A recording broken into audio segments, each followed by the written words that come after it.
중동 정세가 긴박해졌지만 하락폭은 예상보다 크지 않았습니다. 외국인과 기관이 차익 실현에 나섰지만 개인들이 1조 3천억 원 넘게 순매수하면서 코스피 3천선을 가볍게 지켜냈습니다. 개인들의 승부수 어떤 결과를 가져올지 궁금해집니다. 증권부 김원규 기자 나왔습니다.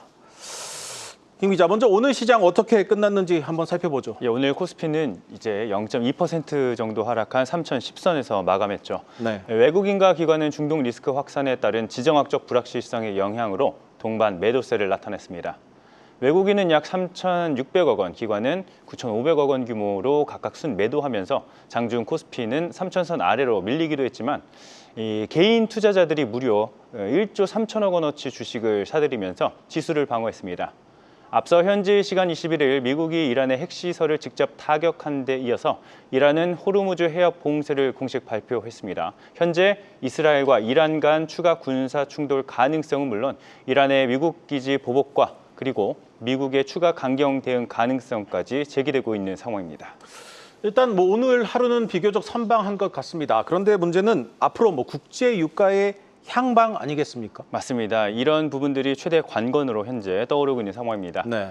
국내 경제는 에너지 수입 의존도가 90% 이상이고요. 또 원유의 70% 이상을 중동 지역에 의존하고 있어서 호르무즈 해협 봉쇄 현실화 시 국내 경기와 산업에는 큰 충격이 불가피하다고 증권업계에서는 내다보고 있습니다. 게다가 유가 상승으로 물가 불안이 야기되면 미국의 금리 인하 시기도 더 늦춰질 가능성도 커질 것이란 분석입니다.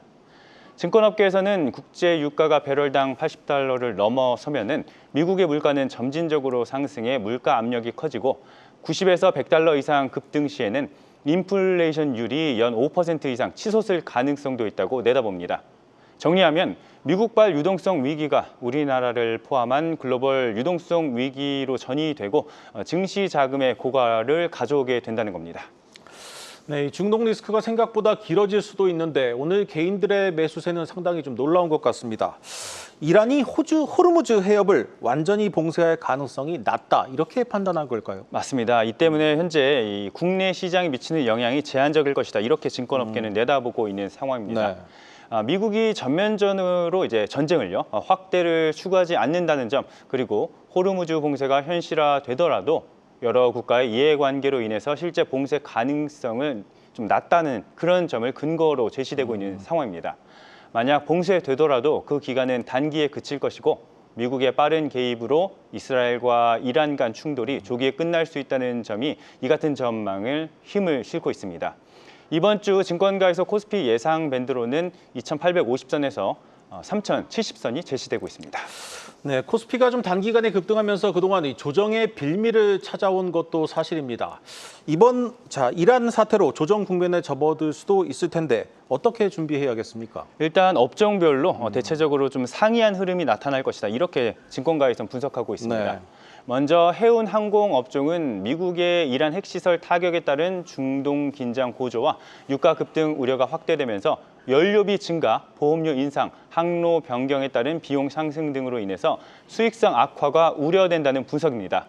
반면 에너지 업종은 중동 지정학적 리스크로 인해 원유 가격 상승이 직접적인 이익 개선 요인으로 작용하고 있어서 투자 심리가 긍정적으로 전환되고 있습니다. 방산 업종 역시 이번 공습을 계기로 방위비 증가와 무기 수요 확대, 기존 계약의 조기 체결 기대 등이 겹치면서 상승 모멘텀이 형성되고 있습니다. 네, 잘 들었습니다.